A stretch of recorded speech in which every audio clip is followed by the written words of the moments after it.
faudrait que nous sépare des liens, des alliances que nous avons tissées lorsque nous vivions comme on voulait avec Satan, avant qu'il puisse nous remplir de sa grâce. Parce que la Bible dit, il est un Dieu jaloux. Il ne partage pas sa gloire.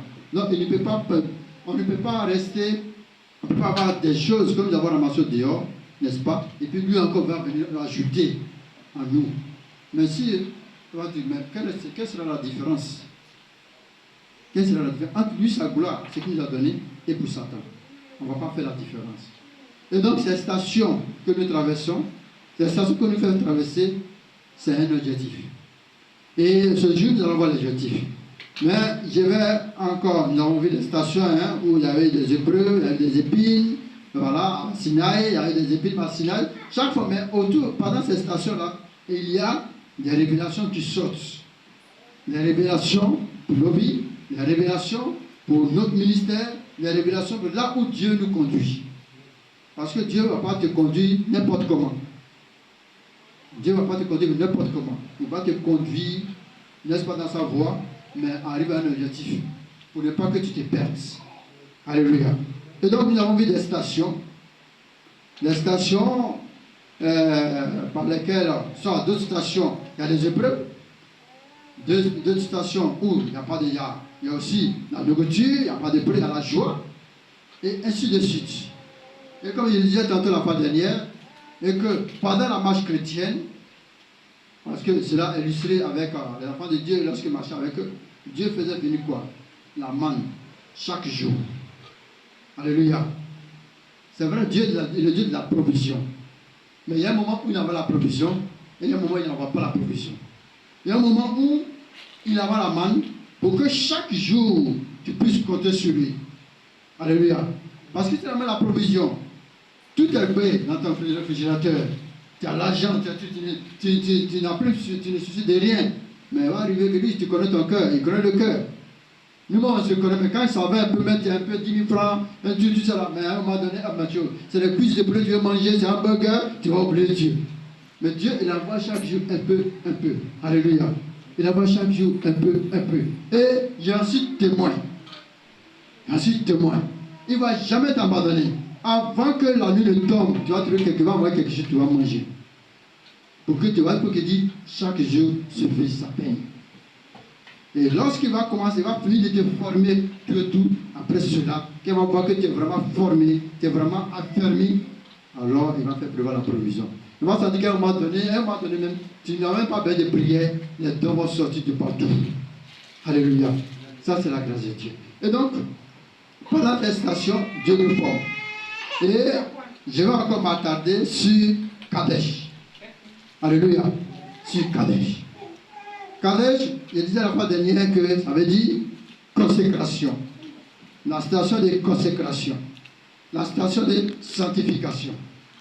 Mais pour qu'il y ait consécration, pour qu'il y ait sanctification, il faut qu'il y ait quelque chose. Alléluia. C'est quelque chose. Il faut qu'il y ait la séparation. Amen. Il faut qu'il y ait la séparation. Parce que, comme je le disais tantôt là, avant que Dieu ne te bénisse, ce que tu avais ramassé dans les bois, dans les villages, dans les eaux, dans les maquis, dans n'importe où que tu peux connaître, il faudrait que Dieu te sépare de toutes ces choses-là avant qu'il puisse mettre pour lui. Alléluia. Parce qu'on a dit tantôt, les voies de Dieu ne sont pas nos voies, les pensées de Dieu ne sont pas nos pensées. Il connaît les projets qu'il a formés pour nous. Donc il ne peut pas tout de suite nous remplir tant que nous ne sommes pas séparés. Séparés de quoi? Du péché. Séparés du péché que nous avons ramassé. Séparés de la colère. Séparés du mensonge. Séparés de l'adultère, de la fornication. Séparés du mensonge, de l'ivrognerie. Séparés, n'est-ce pas, de l'orgueil. C'est ça aussi. Alléluia. Parce que si tu n'es pas séparé de l'orgueil et que Dieu t'a béni, on sera foutu. Alléluia. On sera foutu à la maison de Dieu. Parce que chaque jour, tu vas parler de toi. Chaque jour, tu vas parler de toi. Tu vas montrer ton orgueil. Mais il faudrait que Dieu se sépare de tout ça. Et donc, à Kadesh, à ce stade-là, à cette station-là, Dieu va nous séparer de toutes ces choses-là. Alléluia. Avant de nous consacrer à son œuvre. Parce que le premier objectif, comme il est dit, de Dieu, de sa délivrance, c'est quoi? C'est de le servir. Lorsque il a envoyé Moïse en Égypte, auprès de Pharaon, il a dit à Moïse, va dire à Pharaon de laisser mon peuple partir, pour qu'il me serve. Alléluia. Donc, Dieu a délivré son peuple pour que son peuple puisse le servir. Donc, toi, tu servais les baïs, tu servais les marabouts, parce que quand tu vas les voir, ils te disent si tu les sers. Quand le marabout fait sa fête, tu les sers, n'est-ce pas? Tu fais sa volonté. Alléluia. Tu faisais n'importe quoi, mais Dieu t'a délivré pour le servir. Même si tu n'es pas à la chair, pour tenir le micro, pour prêcher comme les autres, pour enseigner comme nous, mais quand tu es dans le groupe musical, ou bien quand tu es dans la salle et que tu viens, tu vas trouver qu'il faut que tu trouves quelque chose pour servir Dieu. Donc, nettoyer les bancs, nettoyer la salle, en tout cas, tout ça, c'est le service de Dieu. Alléluia. Il ne faut pas te mettre à l'écart. Et donc, à Kadesh, après nous avoir séparés de tout ce qui ne le glorifie pas, de tout ce qui appartenait au diable, Dieu va maintenant nous consacrer. Alléluia. Parce que nous sommes séparés, il va mettre maintenant son esprit en nous pour pouvoir nous conduire. Sa lumière en nous pour nous conduire. Il va maintenant nous consacrer. Il peut passer par quelqu'un, par un pasteur, par un prophète pour venir te consacrer. Il peut se révéler par un pasteur pour dire, ah, voici mon serviteur, voici mon fils et ma fille. Vraiment, voici ce qui est là maintenant. Il peut passer maintenant par la consacration, par la consacration pour qu'il puisse me servir. Ou bien, face à face, de manière individuelle, tu peux rencontrer ton Dieu à la maison, dans la prière. Il peut se révéler à toi. Alléluia.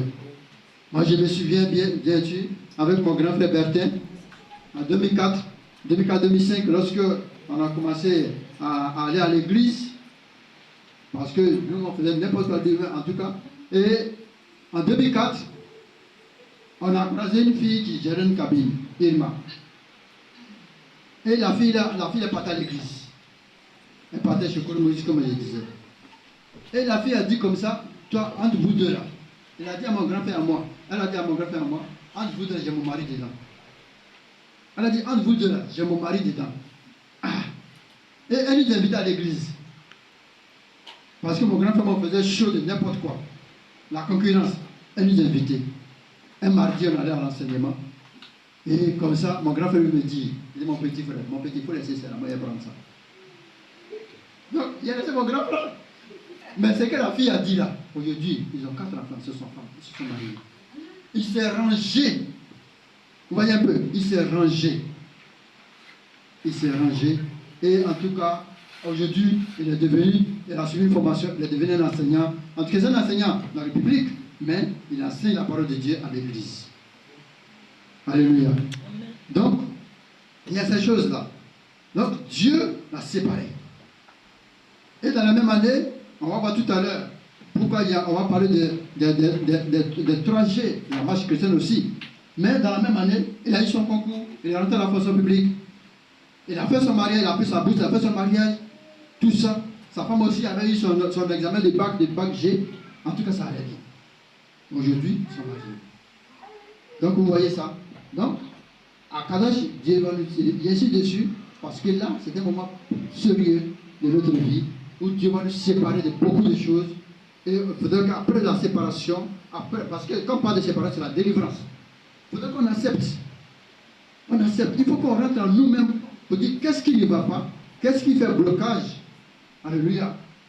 Parce que tu as dit non, oh, moi je vais mentir, ça c'est un petit mensonge. Comme on le dit chez certains chrétiens, mais il y a un prêtre qui m'a dit une fois qu'il y a des mensonges pieux. Alléluia, les mensonges pieux, ça veut dire qu'un mensonge, non, tu peux mentir pour te séparer de quelque chose, pour te sauver de quelque chose.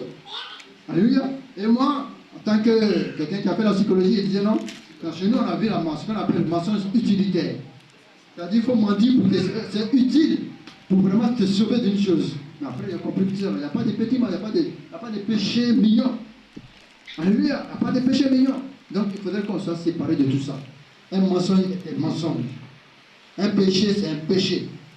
Alléluia. On doit se séparer de tout ça. Et après cela, maintenant, Dieu va nous consacrer.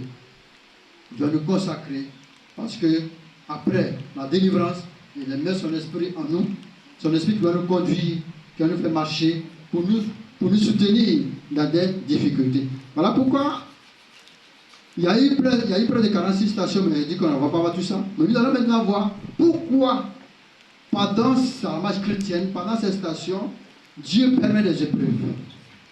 Alléluia. Dieu permet ces difficultés. Alléluia. On va comprendre. Et il n'a pas donné disait comme ça, que nous allons prendre 1 Pierre 2, 1 Pierre 5, pardon, verset 10. Et nous allons lire la finalité de toutes ces difficultés de la marche chrétienne. Alléluia. 1 Pierre 5, verset 10. Je lis la parole de Dieu.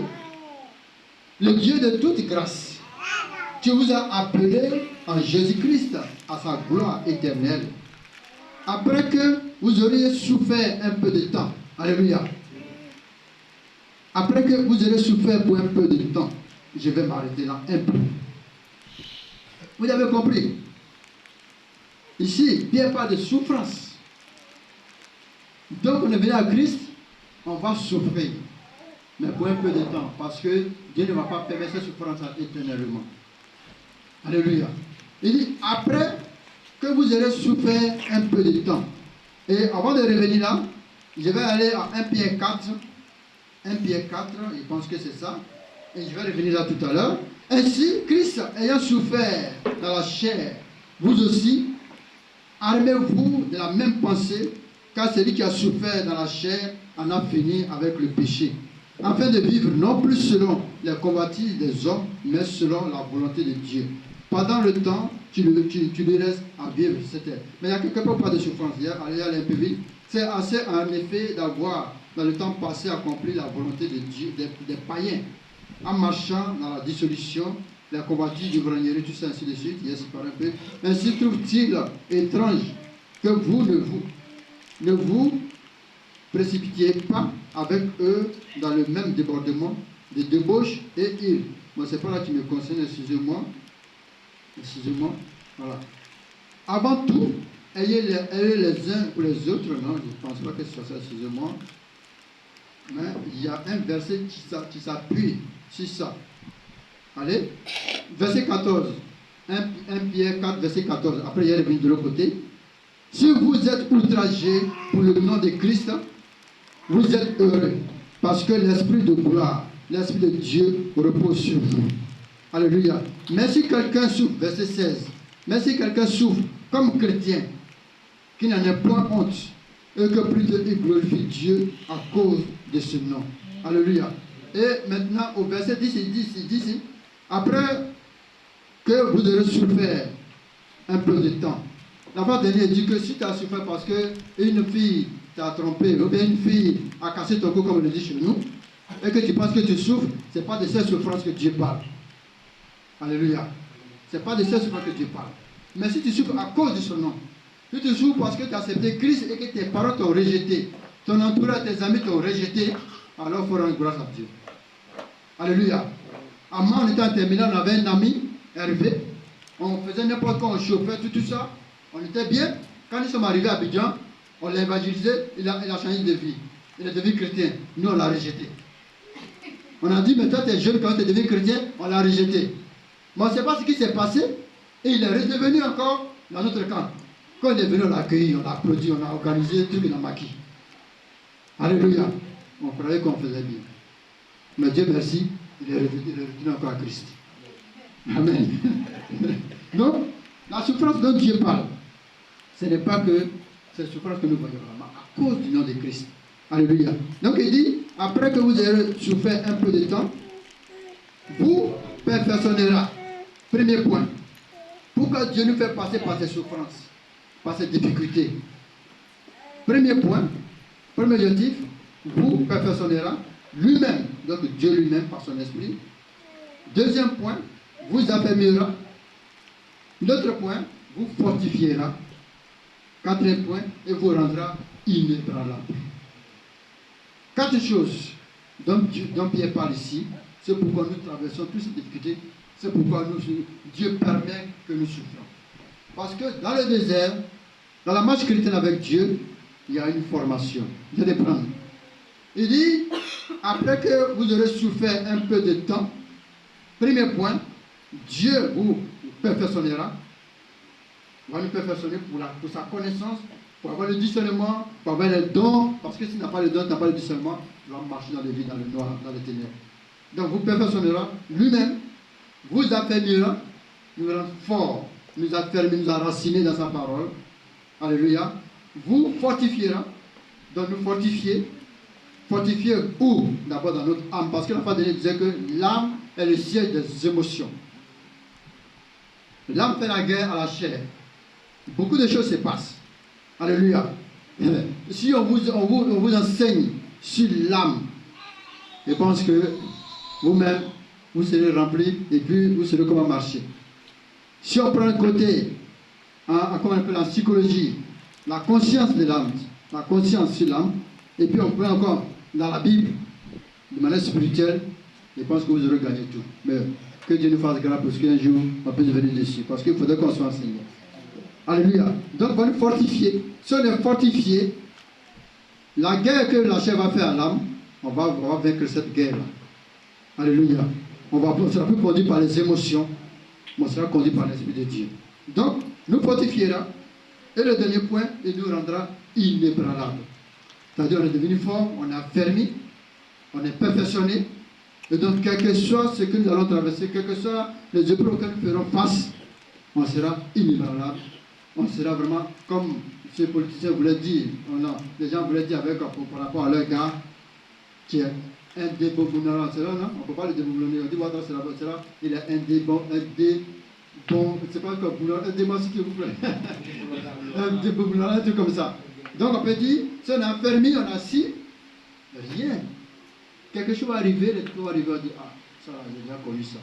Dieu m'a fortifié, Dieu m'a rendu ferme, donc ça, je sais que ça va passer. Alléluia. Amen. Et donc, voici ça. C'est pourquoi, il y a beaucoup de choses, mais c'est pourquoi retenir ces 4 choses, c'est pourquoi Dieu nous fait passer par des épreuves. Alléluia. Et ces stations, parce qu'on était délivrés, on est passé par les autres, il y a des étapes. Il y a des étapes. Alléluia.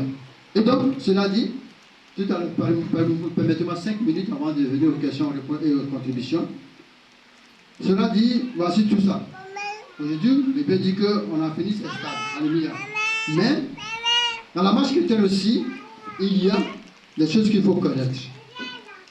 Et donc, il a parlé des 3 G de la vie chrétienne. Il peut même dire 2 G seulement, dans la marche chrétienne avec Dieu. 3 G parce que le premier G va revenir à la fin.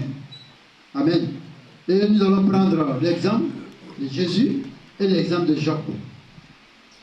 Jésus, il est né, alléluia, et on dit à partir de 12 ans, il a commencé à fréquenter les docteurs, les enseignants dans le temple, tout ça, et même ce qui sortait de sa bouche, les gens ne comprenaient pas. Alléluia. Et jusqu'à 30 ans, quand son ministère va commencer, il a connu les renommées, parce qu'il guérissait. Il n'était même pas, les gars me venaient voir, ah mon Seigneur, mon enfant est malade quelque part. Avant même que le gars qui a dit arriver à la maison, l'enfant était guéri. Alléluia. Les bâtiments qui étaient guéris, les paralytiques, les femmes qui perdaient du sang qui étaient guéries miraculeusement. La gloire de Dieu qui s'est passée en Jésus-Christ. Le premier G, la gloire de Dieu. Et donc, tu peux venir tout de suite à l'église, comme je le disais ici, que Dieu bénit facilement les nouveaux chrétiens. Alléluia. Comme Satan aussi bénit facilement sur ses gars, pour ne pas les lâcher. Amen. Tu viens, tu as un projet, ben tout ça, Dieu peut te bénir facilement. Ce n'est pas que parce que c'est arrivé quelque part. Il va te bénir, tu n'as pas de travail, tu donnes du travail. Il y a des gens qui viennent d'arriver en même temps, ils sont femmes, ils se marient. Ok. Première gloire, tu es heureux, il n'y a pas de problème. Toujours à l'exemple de Jésus-Christ. Jésus, après son ministère, à un moment donné de sa vie, il passe où? À Gethsémani. Gethsémani, où il y a la souffrance. Ça, Gethsémani, il a prié jusqu'à un peu, jusqu'à même il a demandé si Dieu pouvait lui retirer, en tout cas, ce qui allait lui arriver. Parce que ça, Gethsémani, il a prié, comme il dit que la suite, tu sais qu'on disait de bout de sang. Et c'est justement dans le jardin là que je pense que les soldats sont venus pour le prendre. La souffrance, la galère, les difficultés. En tant que chrétien, à ce stade-ci, on vit cela aussi. On vit cela aussi. Et c'est ce que nous venons de décrire à travers les stations. Alléluia. On prend le cas de Job. Job, il était très riche. Première gloire. Il était très riche. Il avait des enfants. Il avait tout. Et après, il s'est retrouvé encore à Gethsémani. Il a connu sa Gethsémani. Alléluia. Où Satan l'a persécuté, où il a tout perdu, jusqu'à ses enfants. Tout ce qu'il avait comme richesse. Il a connu la souffrance. Et quand la Bible disait qu'il, comme il avait la lèpre, c'était la lèpre, mais il prenait l'intention de bouteille pour se gratter. Parce que tout ce corps le grattait. Alléluia. Et dans cette période-là, il va sans dire que des gens vont venir pour te dire, oh, laisse Dieu. Tu vas rien, tu veux dans ça avec Dieu. Tu es là depuis, qu'est-ce qu'il t'a donné? Depuis des années, tu es avec Dieu. Tu es avec Christ Jésus. Où est ta vie qui a avancé? Alléluia. La femme de Job, maudit ton Dieu, meurt. Amen. Les gens vont te décourager. Mais ne te décourage pas. Et comme Jésus-Christ, après avoir passé Gethsémani, il a souffert, il a porté sa croix, il est allé à la croix, il est mort. Et quand il est mort, quelle récompense Dieu lui a donnée? Toute la gloire. Toute la gloire. Et la mort dit, la Bible dit que la clé de celui des morts. C'est lui qui va juger les morts et les vivants. Alléluia. Et il est assis dans sa gloire actuellement. Où il est assis, personne ne peut le déloger. Donc, notre G. Job, après qu'il ait résisté, après qu'il ait connu ce moment de Gethsémani, qu'est-ce que, après ça, qu'est-ce que Dieu lui a donné? Alléluia. Notre gloire. La Bible dit que la bénédiction que Dieu lui a donnée était plus que ce qu'il avait avant. Donc, vous voyez un peu tous ces exemples-là. Nous sommes en Christ, il faudrait qu'on soit ferme. Et que personne ne nous détourne pas de la pensée de Dieu, personne ne nous détourne pas de la voix de Dieu, personne ne nous détourne pas de notre foi, notre marche avec Christ. Alléluia. Soyons fermes. Soyons fermes. Il a donné ces deux exemples pour que vous compreniez. Si Dieu a fait pour Job, si Dieu même a permis à Satan de dire que va, touche, va, il faut prendre tous ses biens, mais ne touche pas à ses cheveux. Si Dieu a permis que Jésus souffre, alléluia, nous sommes tiges. Alléluia. Le disciple n'est pas plus que le maître. Si le maître a souffert, le disciple aussi va souffrir. Jésus a souffert, nous aussi on doit souffrir. Mais je suis convaincu que notre foi, avant que nous quittions sur cette terre, nous sommes assurés de notre assurance, notre salut, le salut de notre âme.